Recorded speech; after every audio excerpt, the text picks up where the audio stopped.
Pagod, magtagal, gumawa. Basahin natin ang Efeso Kapitulo 4, versikulo 28. Ang nagnanakaw ay huwag nang magnakaw pa. Pagkus, magpagal, na igawa ang kanyang mga kamay ng mabubuting bagay upang siya'y may maibigay sa nangangailangan. Sabi ng Diyos, yung magnanakaw, huwag nang magnakaw pa. Bagkus, magpagal. Yung nagnanakaw, magpagal. Igawa ang kanyang kamay ng mabubuting bagay upang siya'y may maibigay sa nangangailangan. Kaya, kalooban ng Diyos na tayo magpagal, mapagod, mag-labor, dahil pakinabang natin yun. Sabi nga kay Adan sa pawis ng iyong mukha, kakain ka ng iyong tinapay. Bakit sa pawis ng mukha?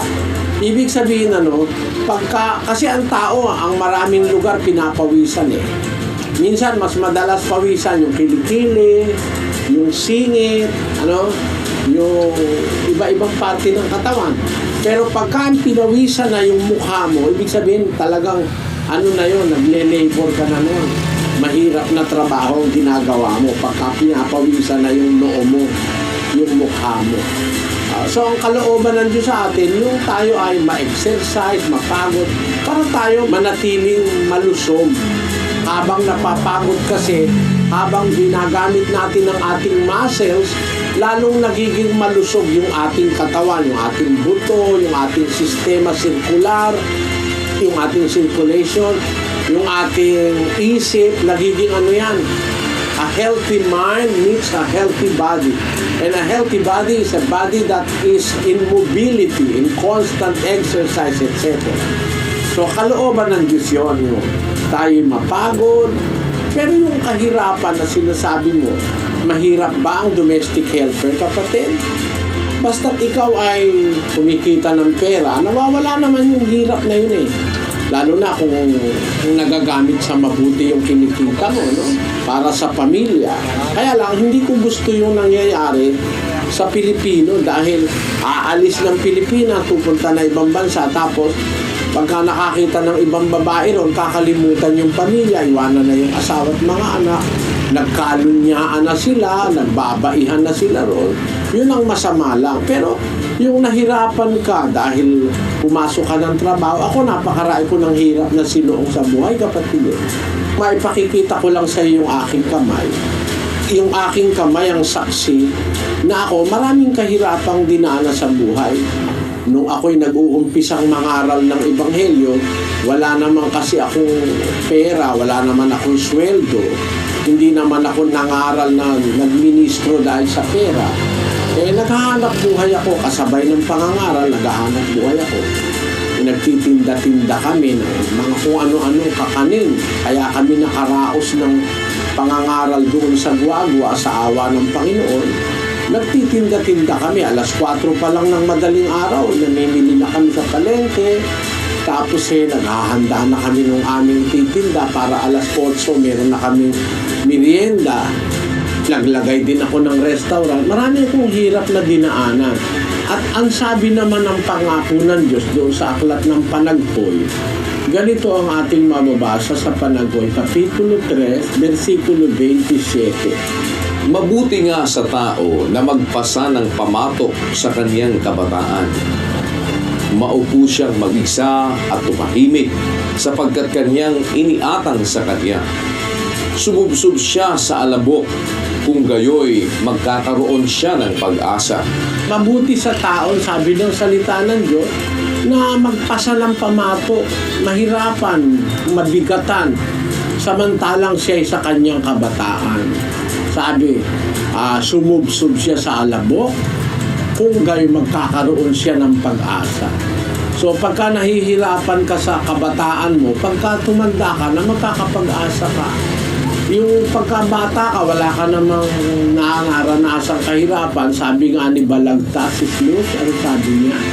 Ang sabi po niya, ang laki sa layaw, karaniway hubad, sa bait at muni, sa hatol ay salat, masaklap na bunga ng maling paglingap habang ng magulang sa irog na anak.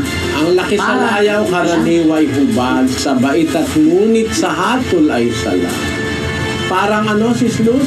Para ng halamang lumaki sa tubig, dahon nalalanta, munting di madilig. Ikinaluluoy ang sandaling init, gayon din ang pusong sa tuway maniig. Para ng halamang lumaki sa tubig, dahoy malalanta, munting di madilig.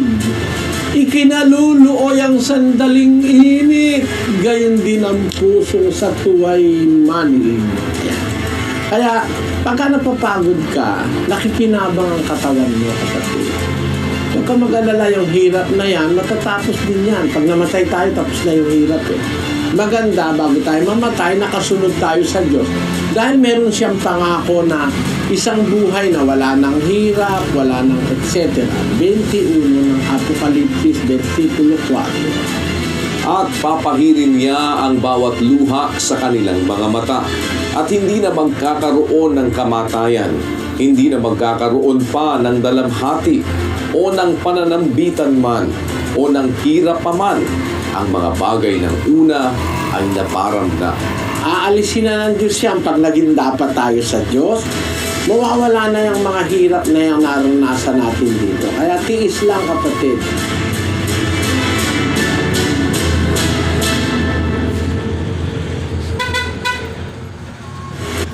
Yung anxiety disorder, kapatid, kakulangan lang ng pagtitiwala sa Diyos yan.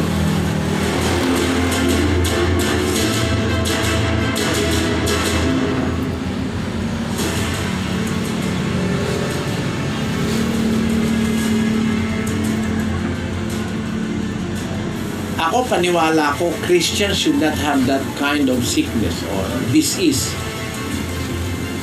Kasi ang disease, hindi naman talaga, kung uunawain mo yung salitang disease, dalawang salita yan eh. This is yan eh. This is some discomfort that you feel in your body or in your mind or in the entire being of a man. Kasi if you are at ease, you do not have this ease. You are at ease. Ibig sabihin, relax ka, wala kang... Sa Kristiyano, dapat walang anxiety eh. Walang dapat anxiety disorder. That is one of the diseases that a Christian must not have. Bakit? Pakinggan mo sa isang talata ng Pilipos 4:6. Huwag kayo mga balisa sa anumang bagay, kundi sa lahat ng mga bagay sa pamamagitan ng panalangin at kain na may pagpapasalamat ay ipakilala ninyo ang inyong mga kahilingan sa Diyos. Ngayon, have no anxiety about anything, but in everything by prayer and supplication with thanksgiving, let your request be made known to God. Dapat wala tayong anxiety kung may tiwala ka sa Diyos. Yung anxiety nang gagaling sa isang presumptuous mind ng tao. Ang nagdudulot ng anxiety, yung presumptuousness minus trust in the Creator. Pinipresyo mo na agad, may masamang darating, tapos wala ka namang trust, wala kang tiwala sa manlalalang. O sabihin na natin sa Diyos na ating pinaglilingkuran. Kung may tiwala ka sa Diyos na pinaglilingkuran, hindi ka mababalisa sa anumang bagay. Basahin natin ang unang Pedro, kapitulo 5, versikulo 7. Na inyong ilagak sa Kanya ang lahat ng inyong kabalisahan, sapagkat kayo'y pinagmamalasakit niya. Ilagak nyo sa Kanya ang inyong kabalisahan, lahat.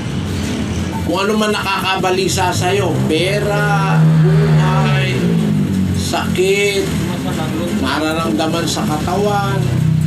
Marami kasi tayong kalaban eh, kapatid. Lalo na pagka-Kristiyano ka, ang kalaban mo hindi lang tao, may mga espiritu pa. Pwedeng yung espiritu, kurutin yung paa mo at sumakit. Pwedeng pasakitin, halimbawa, tuksuin ka, magkaroon ng artificial na, yung halimbawa yung espiritu dinidiktahan ka sa isip mo ng ganito. Magkakaroon ka ngayon ng tinatawag na psychological feeling na Para bang may sakit ka, wala ka naman sakit. Ang mangyayari sa'yo, magkakasakit ka na nga. Yun ang nasa Biblia. Ang takot ng masama ay darating sa kanya. Kung ano yung kinakatakutan mo, pag masama ka, darating sa iyo yun. Sabi ng Diyos. Basahin mo nga yung talata na yun, Sis Luz.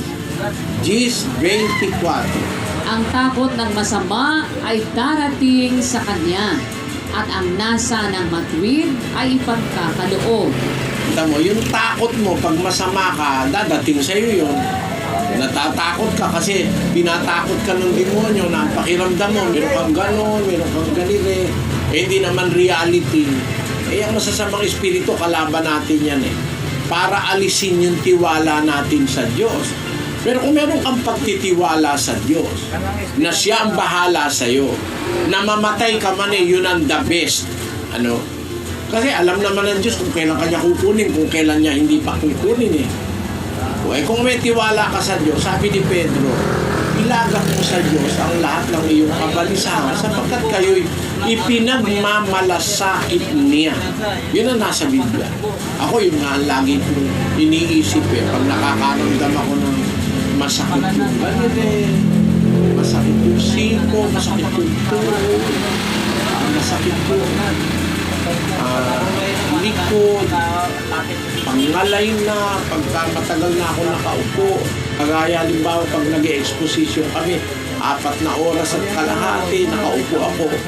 Buti pa nga yun pag nag-e-exposition ako ng live Kasi nakatayo ako, nakakalakad-lakad ako, hindi masyado sumasakit yung aking balakang. Pero pagka nakaupo ako, nag-e-exposition ako sa studio, inabot ng 4 na oras, ngalay na yung aking likod, ngalay na yung aking balakang, hirap na ang pakiramdam ko. Sa mga ganong pagkakataon, na parang yung aking katawan gustong bumigay, nasasabi ko, may awa ang Diyos. Nalalaman ng Diyos ang pinakamabuti para sa atin. Kaya yung anxiety disorder, kapatid, kakulangan lang ng pagtitiwala sa Diyos yan. Mag-maintenance naman ang mag-maintenance, yung nervous breakdown, anxiety disorder, etc. Ayan, kakulangan ng pananampalataya at pagtitiwala sa Diyos yan. Ngayon, ang maaari mong magawa dyan, kapatid, mag-cleansing diet ka. Maaaring brought about yan by toxicity in the body. Siguro, magpatingin ka ng dugo, malaan yung ng dugo mo, pagkatapos makita yung kondisyon ng dugo mo, mag-cleansing diet ka. Cleansing, mga juice, fresh juice ng vegetables and fruits. Mag-juice ka sa umaga ng lemon juice, tapos susundan mo yun ng apple carrot juice, tapos susundan mo yun ng pipino at saka celery juice, tapos susundan mo yun ng halina, ng hapon ng pakwan juice, tapos orange juice, pineapple juice, puro fresh. Tapos singkamas juice, tapos yung mga gulay na pwedeng i-juice. Minsan, ginujuice din namin yung repolyo. Maganda kasi sa aming mga ulcer, sa aming mga hyperacidity, sa aming mga influx. Maganda yung cabbage juice, repolyo juice na may kasamang konting apple juice para hindi masama ang lasa. Sama kasi ng lasa ng repolyo pag ulan. Yun. Mag-juice ka, kapatid, at nagdagan mo ang tiwala at panalangin sa Diyos. Kasi ang anxiety, it's a kind of mental disorder. Parang yan, feeling of insecurity, parang wala kang maaaring makatulong sa'yo, parang you are alone, ganun yan. Nangyayari sa mga isa.